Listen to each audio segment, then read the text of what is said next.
Assalamualaikum warahmatullahi wabarakatuh. Jumpa lagi dengan saya Abdus Somad, mahasiswa Prodi Ilmu Tasawuf Style Fitrah Surabaya, mendalamkan spiritualitas dan meluaskan intelektualitas.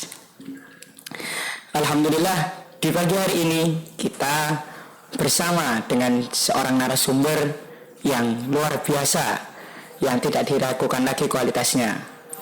Meskipun beliau masih terbilang dalam usia muda, beliau sudah berhasil menjadi seorang kaprodi di program studi ilmu tasawuf Style Fitrah Surabaya.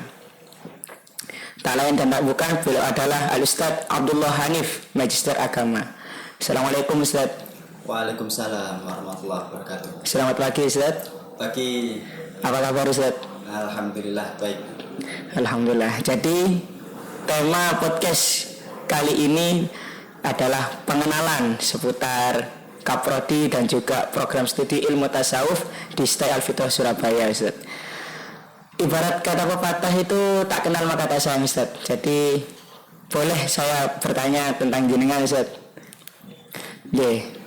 Jenengan nama lengkapnya siapa, Ustaz? Abdullah Hanif.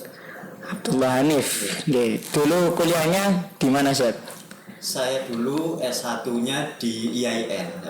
Waktu itu masih IAIN terakhir saya itu, lulusan IAIN terakhir di jurusan Akidah Filsafat Usuluddin. Kemudian melanjutkan S2 di UIN Jogja di jurusan yang sama, Filsafat Islam pada waktu itu. Kemudian setelah itu ya biasa ya. Setelah lulus kuliah kerja seadanya, kemudian sempat juga mengabdi di salah satu pesantren di Kota Lamongan sebelum akhirnya ke sini. Gitu. Kalau boleh tahu Ustaz, perjalanan jenengan ke sini itu seperti apa Ustaz? Mungkin bisa diceritakan. Saya bisa ke sini ini bisa dibilang juga tidak direncanakan ya. Karena saya ini bukan orang yang pandai dalam hal istilahnya jaringan ya. Sehingga saya butuh proses yang normal, saya melamar dan seterusnya. Beberapa kali saya melamar di perguruan tinggi itu, dan alhamdulillah semuanya hanya berhenti di wawancara. Tapi kemudian setelah saya diwawancara di sini, alhamdulillah ada kabar baik. Waktu itu saya sudah mengabdi di salah satu pesantren di Lamongan itu, dan saya langsung berangkat ke sini. Karena itu saya pikir ini peluang kan. Saya juga sempat beberapa kali ikut PNS juga, gitu. Sama kasusnya juga sama ya, berakhir di wawancara. Gitu. Jadi saya pikir di sini ini memang jalan saya usahakan totalitas sampai sekarang ini. Alhamdulillah. Ya. Jadi pada kata memang jodohnya di sini gitu saja. Iya, sepertinya begitu. Oke, Ustaz. Oke, kita melanjut ke pertanyaan selanjutnya, Ustaz. Jadi terkait visi misi dari program studi ilmu tasawuf, Ustaz. Di prodi ilmu tasawuf ini sebelumnya kan bukan ilmu tasawuf ya, tapi akhlak dan tasawuf. Saat ini berubah menjadi ilmu tasawuf. Nah, meskipun secara resmi ini masih dilayangkan karena perubahan nomenklatur ya. Jadi tasawuf itu sudah pecah menjadi dua, ada tasawuf dan psikoterapi, ada ilmu tasawuf. Nah, visi misi di prodi ilmu tasawuf ini adalah tentu menjadi pusat studi tasawuf di perkotaan. Nah itu poin penting itu di perkotaan. Karena ini saya pikir menjadi penciri dari prodi ilmu tasawuf di sini. Begitu. Dan itu saya kira di prodi-prodi lain juga punya ciri-ciri khas sendiri ya. Ada yang tasawuf berbasis Ahlus Sunnah wal Jamaah dan seterusnya. Nah di kita ini yang tercantum di visi misi secara khusus adalah tasawuf di perkotaan. Itu. Jadi sasarannya itu perkotaan Ustaz ya. Sasarannya perkotaan. Artinya kita melihat bahwa peluang kenapa tasawuf menjadi psikoterapi itu juga salah satunya kan itu. Jadi bagaimana tasawuf itu berperan dalam problem masyarakat di tingkat atas ya, masyarakat perkotaan begitu. Sama, sehingga kami juga ingin ilmu tasawuf ya yang bukan secara spesifik psikoterapi juga punya peran di situ. Terlebih lagi kalau kita melihat sejarah Romo Yai dulu kan, beliau berhasil membawa tasawuf itu tidak hanya dikenang tapi juga diminati di masyarakat kota Jawa Timur, Surabaya ya kan, pusat kota di Jawa Timur itu. Ustaz. Terima kasih Ustaz. Kemudian terkait sejarah perkembangan dan berdirinya program studi ilmu tasawuf Ustaz. Dulu sebelum ilmu tasawuf itu sebenarnya yang ingin diajukan itu PHI. Ini dari sumber yang saya dengar ya, karena saya bukan pelaku sejarah. Itu PHI, tapi ditolak karena sudah banyak sekali kan PHI itu. Akhirnya atas usul beberapa pihak, kenapa tidak tasawuf saja? Kan itu ciri al-fitrah itu kan tasawuf. Akhirnya itu yang diajukan dan di ACC. Jadi prodi tasawuf pertama di Indonesia. Itu tahun 2007. Baru aktif ada mahasiswa 2008. Waktu itu ada prodi ilmu tasawuf, akhlak dan tasawuf ya, masih akhlak dan tasawuf dan tafsir hadis. Nah, itu prodi pertama. Dan tasawuf ini prodi pertama di Indonesia, prodi tasawuf pertama di Indonesia. Di Style Fitra ini Ustaz ya. Di Style Fitra. Jadi dulu sering ya kampus-kampus lain itu studi banding ke kita terkait bagaimana pengelolaan prodi Style Fitra, kemudian kurikulumnya prodi tasawuf itu seperti apa, yang studi banding ke kita. Nah, sehingga nanti kedepannya juga harapannya seperti itu ya. Problem-problem kemanusiaan yang semakin berkembang ini karena visi di prodi ilmu tasawuf itu adalah tasawuf di perkotaan, ya harapannya akan begitu lagi, bahwa problem masyarakat kota, masyarakat yang sudah maju itu kita akan pelajari bagaimana cara mengatasi problem-problem tersebut di sini ya. Harapannya seperti itu. Untuk mencapai hal itu Ustaz, perkembangan dari sejak berdirinya prodi ilmu tasawuf itu hingga kini dan kemudian rencana pengembangan kedepannya itu seperti apa Ustaz? Alhamdulillah lulusan ini bisa dibilang cukup stabil ya, meskipun belum bisa dikatakan meningkat drastis, tapi ini suatu perkembangan menurut saya. Karena beberapa lulusan-lulusan yang sudah lahir ini, beberapa diantaranya punya kontribusi di dalam masyarakat. Ada yang menjadi seorang dai, ada yang memiliki jamaah sendiri, bahkan ada yang menjadi seorang komikus ya kan. Nah, itu kan satu yang luar biasa. Gitu. Dan kedepannya tentu dengan berubahnya akhlak tasawuf menjadi ilmu tasawuf, ada beberapa PR ya tentunya yang akan dikerjakan, termasuk nanti juga ada perubahan-perubahan kurikulum, dan termasuk tantangan perguruan tinggi semuanya, semua jurusan itu kan dituntut memiliki pelajaran-pelajaran ya yang itu menunjang lulusan untuk di dunia kerja. Nah, jadi itu nanti akan menjadi PR juga. Sekarang sudah ada mata kuliah kewirausahaan misalnya ya. Tapi itu nanti menjadi PR bagaimana mata kuliah semacam ini bisa dikembangkan. Artinya lulusan ilmu tasawuf itu juga bisa bersaing di dunia kerja seperti itu. Sufi tapi berdagang gitu. Nah, salah satunya berdagang ya. Ibaratnya kalau jadi manajer itu sukses, tapi manajer yang baik, manajer yang berakhlak, itu kan lebih baik. Seperti itu. Nah, kemudian Ustaz, tadi terkait dengan sudah kami dengarkan ya bahwa ada jurusan tasawuf terpecah gitu kan Ustaz, antara ilmu tasawuf dengan tasawuf psikoterapi juga.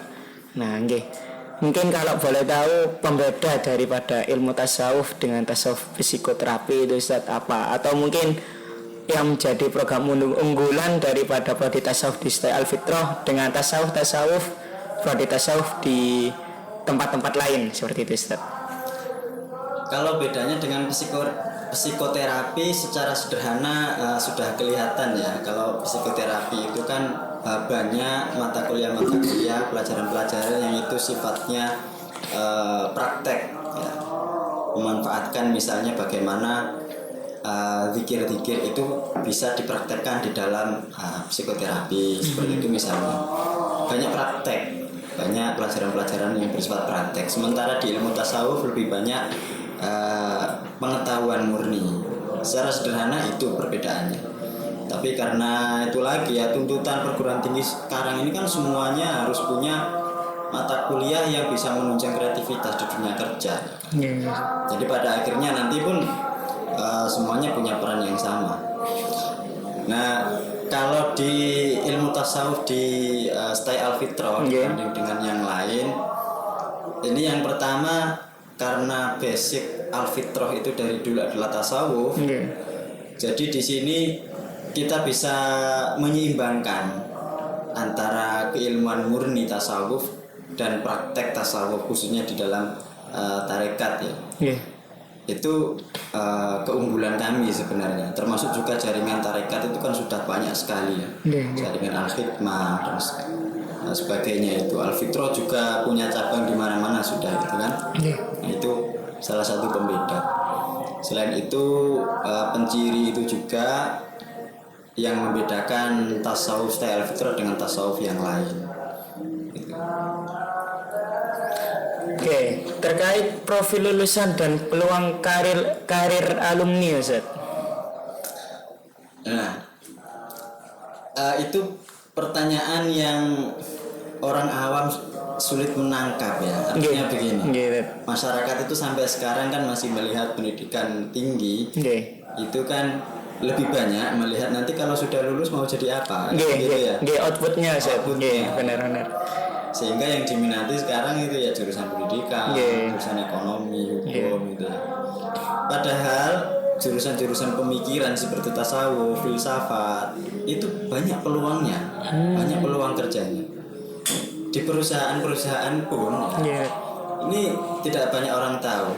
Itu juga banyak yang membutuhkan misalnya konsultan kerohanian, konsultan agama. Ada itu. Nah, jadi setiap beberapa pekan begitu ada konsultan kerohanian, konsultan keagamaan untuk karyawan-karyawannya itu ada. Nah peluang-peluang seperti ini jarang-jarang ditangkap ya oleh masyarakat secara umum.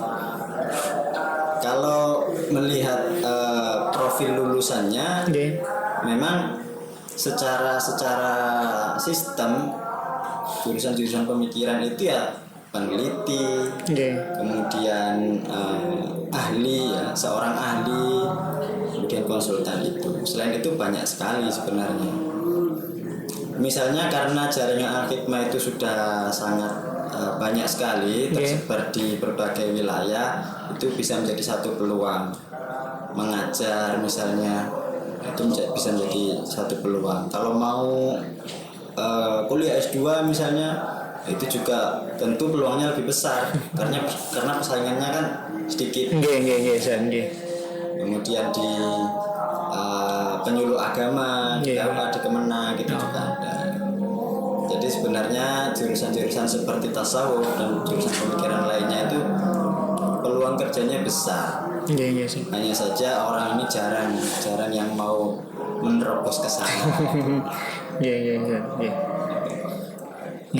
Saya itu juga dulu pernah ditanyai guru TK saya itu Ustaz. Sekarang kuliahnya jurusan apa gitu. Kemudian nanti jadi apa gitu Ustaz. Oke, kemudian terkait kerjasama dengan apa saja Ustaz, kalau boleh tahu program studi ilmu tasawuf ini Ustaz? Kerjasama yang intent ya tentu dengan jaringan Al-Hikmah ya. Tapi selain itu banyak sebenarnya kampus-kampus lain yang juga sudah kerjasama dengan prodi tasawuf secara khusus dan umumnya dengan kampus kayak Al-Fitrah. Dan tentu saat ini masih melalui jaringan Al-Hikmah kan, karena sudah ada di tingkat mahasiswa ya kan, kampus-kampus sudah ada. Dan itu banyak beberapa universitas di luar Indonesia, di Malaysia juga itu sudah banyak yang kita ajak kerjasama, MOU, MOA sudah banyak. Meskipun hasilnya saat ini masih terbilang merangkak ya, masih merangkak. Misalnya untuk pengisi acara, kemudian itu. Ya harapannya nanti ketika lulusan-lulusan ini semakin banyak terlihat kualitasnya, kita bisa memanfaatkan jaringan-jaringan itu, kerjasama itu sebagai wadah bagi lulusan-lulusan kami. Ustaz, jadi terakhir mungkin kami mohon jenengan untuk memberikan pesan untuk calon mahasiswa baru Ustaz, khususnya di prodi ilmu tasawuf Al-Fitrah ini Ustaz. Ya, pesannya begini, bahwa kuliah itu belajar dan kerja itu sebenarnya juga belajar, sehingga jangan sangkut pautkan kuliah dengan pekerjaan. Itu nanti hubungannya nomor sekian lah, itu nggak apa-apa. Tapi yang pertama harus diniatkan adalah kuliah itu belajar. Kalau saya boleh cerita ini ya sedikit. Monggo. Saya punya teman di jurusan filsafat dulu S1 gitu. Jurusan yang oleh masyarakat awam dulu itu dianggap jurusan murtad. Lulus filsafat S1, kemudian karena anak ini rajin ya, tekun, kemudian kursus bahasa Inggris dan lain sebagainya, kuliah di Cina jurusan ekonomi manajemen. Sekarang dia punya perusahaan home industry. Itu banyak yang dijual, elektronik, ada HP, ada laptop, kemudian nasi jagung organik. Itu sudah kemana-mana. Nah kalau mau ditanya itu ijazahnya kemana? Ya di rumah mungkin. Artinya bahwa pesan saya, belajar di dalam perkuliahan itu nanti adalah untuk menumbuhkan kreativitas itu. Yang itu nanti menjadi bekal ketika lulus kita bisa apa. Bukan ketika lulus ijazah saya ini buat apa, bukan itu. Tapi ketika lulus saya bisa apa. Itu pesan saya, ketika orang itu nanti sudah punya bekal itu, mau jurusan apapun itu insya Allah nanti jalannya mudah. Jadi yang penting kualitas dan skillnya gitu Ustaz. Kualitas dan skill. Terima kasih atas waktunya Ustaz. Dan kami mohon undur diri, saksikan podcast episode selanjutnya. Kepada teman-teman kami mohon maaf bila ada salah kata atau salah tingkah. Terima kasih. Assalamualaikum warahmatullahi wabarakatuh. Waalaikumsalam warahmatullahi wabarakatuh. Terima kasih.